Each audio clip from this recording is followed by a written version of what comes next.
Just 各位观众朋友，大家好，欢迎您收看藏人行政中央电视台本周西藏华语新闻节目，我是主持人卓玛。本期的新闻要点有：司政边巴次仁圆满结束对喜马偕尔邦藏人社区的访问；流亡藏人纪念第11世班禅喇嘛遭强迫失踪28周年；联合国相关委员会秩序中国有关西藏妇女的处境；加拿大藏人在西藏游说日呼吁加国任命西藏问题特别协调员；驻北美代表郎杰曲珠博士参访明尼苏达州藏人社区；澳大利亚议会跨党派支持西藏小组举办西藏简报会议；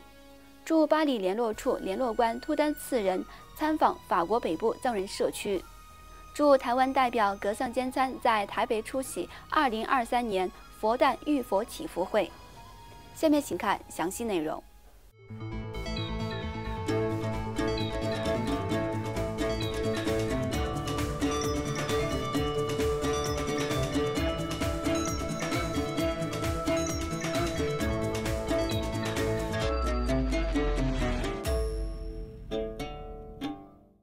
藏人行政中央司政边巴次仁于本周三5月17号在参访印度喜马偕尔邦冈格拉县境内的扎西囧藏人定居点后，圆满结束自5月9号开始对印度喜马偕尔邦首府西姆拉、库努马纳利、曼迪和冈格拉境内藏人社区的所有访问行程。司政在视察扎西囧藏人社区期间，首先参拜了当地的康巴嘎、拼错曲阔林寺等多座寺院。随后，司政边巴次仁向当地藏人民众发表讲话时，主要介绍了藏人行政中央的执政方针和相关政策，并重申了第16届嘎夏实施的人口调查项目对制定相关政策和评估流亡藏人社区形势的重要性。同时保证本届嘎夏将努力就西藏议题与中国进行接触，尽快解决藏中冲突。当天下午，司政受到了格西玛丹增帕姆的接见。在结束对当地的参访行程后，司政于当天晚间返回了达兰萨拉。与此同时，在本周三5月17号，藏传佛教第2大精神领袖第11世班禅喇嘛更登确吉尼玛遭中共当局秘密劫持后持续失踪28周年的纪念日来临之际，藏人行政中央外交与新闻部发布声明，敦促中共提供第11世班禅喇嘛和他父母的下落。外交与新闻部在声明中向中共提出了2个方面的要求。第一，敦促中国政府提供有关第11世班禅喇嘛更登确吉尼玛及其父母的下落和健康状况方面的可靠信息。第二，呼吁中共政府尊重西藏的基本人权，包括立即停止强迫失踪知名宗教人士、领袖和人权倡导者的行为。声明还提到，作为世界上持续时间最长的强迫失踪案件之一，第11世班禅喇嘛长达28年的失踪事件，清楚地反映了中共集权政府对西藏人民实施的残酷统治。另外，一个由23名成员组成的专家委员会于上周五5月12号，在联合国消除对妇女歧视委员会第85届会议上，审查了中共对联合国消除对妇女歧视国际公约的执行情况，并就中国及其统治下包括西藏、香港和澳门的妇女处境向中国代表团提出了质疑，要求中国提供详细信息。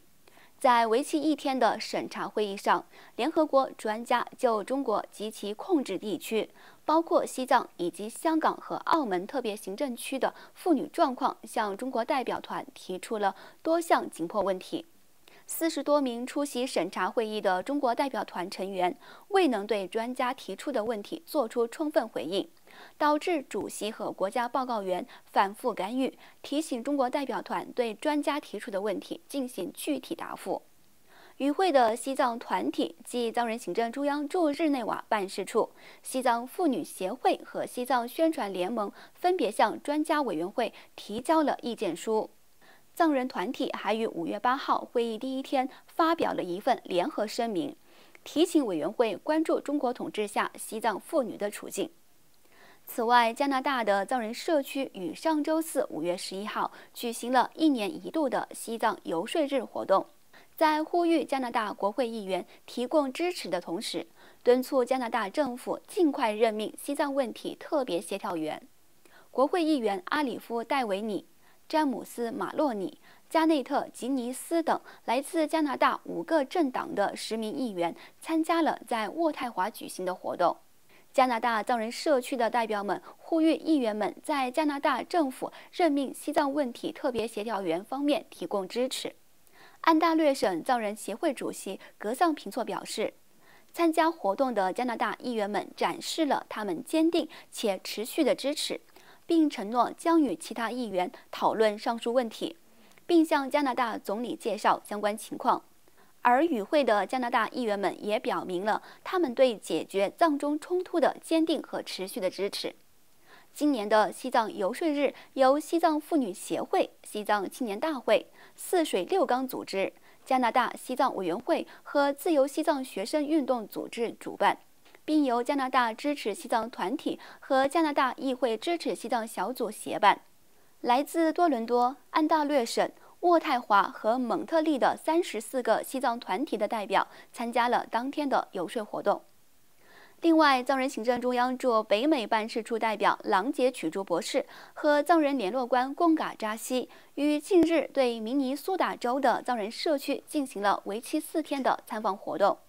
驻北美代表和藏人联络官在当地周末藏语学校向民众发表讲话，介绍了驻北美办事处的日常工作情况。随后出席了西藏青少年中间道路组织举办的活动，并与明尼苏达州的美济藏人基金会的成员就实现在该州建立西藏城镇的愿景进行了深入讨论。在与明尼苏达州藏人民众进行交流时，代表郎杰曲珠博士强调了加快解决藏中冲突的重要性。他恳请美国藏人共同努力，争取美国各州议员和政要的支持，加快促进解决藏中冲突法案的颁布。与此同时，澳大利亚西藏委员会与藏人行政中央驻澳洲办事处联合于上周四5月11号在澳洲议会大厦举办了一场题为“西藏简报”的会议。会议主办方期望通过会议让澳洲议会的新晋议员和工作人员聚集在一起，从各自的角度了解西藏和当前西藏境内的紧张局势。约20名澳洲各党派的新晋议员及助理参加了此次会议，包括众议院副议长沙龙克莱登、议员苏珊丹普尔麦、参议员珍妮特赖斯和日前访问过达兰萨拉的国会议员索菲凯斯普斯登博士，向与会者分享了他们在访问达兰萨拉时会晤西藏精神领袖达赖喇嘛尊者与流亡藏人领导人的经历，以及他们对流亡藏人社区和当前西藏境内的紧张局势的全新认识。藏人行政中央驻澳洲代表伽马森格向与会的新晋议员和助理们简要介绍了西藏境内日益恶化的局势，并感谢澳大利亚议员们长期以来对西藏自由事业的关注和支持。此外，应法国北部城市亚眠市藏人协会的邀请，藏人行政中央驻巴黎联络处的联络官突丹次仁于上周日5月14号访问了该市藏人社区。在参访亚眠市期间，突丹次仁会见了当地藏人社区的民众和长期支持西藏的阿妈玉洛，并向与会藏人介绍了藏人行政中央的相关政策，以及驻巴黎联络处的工作情况。请继续关注本期节目的最后一则消息。在1年1度的佛诞日来临之际，藏人行政中央驻台湾代表格桑坚参于上周与台湾各界政要一道分别出席了台湾玄奘大学和慈济基金会先后举办的浴佛祈福大典和2023年佛诞浴佛孝亲感恩祈福会等相关活动。为庆祝佛陀释迦牟尼的诞辰日，玄奘大学5月10号上午在该校图资大楼1楼大厅举行第10次浴佛祈福大典活动。新竹市副市长蔡令钦、印度台北协会副会长甘泉女士与藏人行政中央驻台湾代表格桑坚参应邀出席活动并致辞。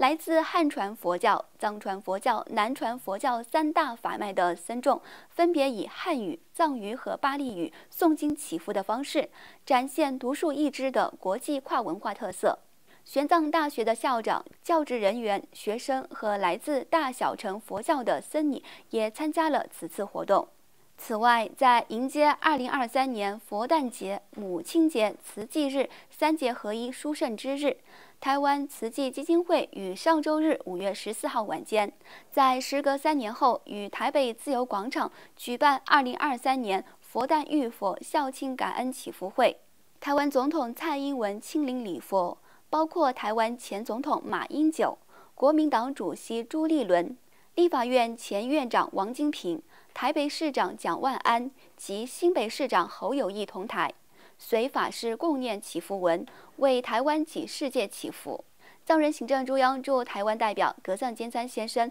受邀与各国使节共同出席祈福会，而达赖喇嘛西藏宗教基金会的佛学导师格西丹增南卓仁波切也受邀与来自台湾及世界各地的僧伽、慈济人等约2万多名信众参加了盛大的礼佛仪式。观众朋友，以上就是今天节目的全部内容。欲了解更多有关西藏境内外的讯息，请登录屏幕下方的网址。感谢您的收看，我们下期节目再会。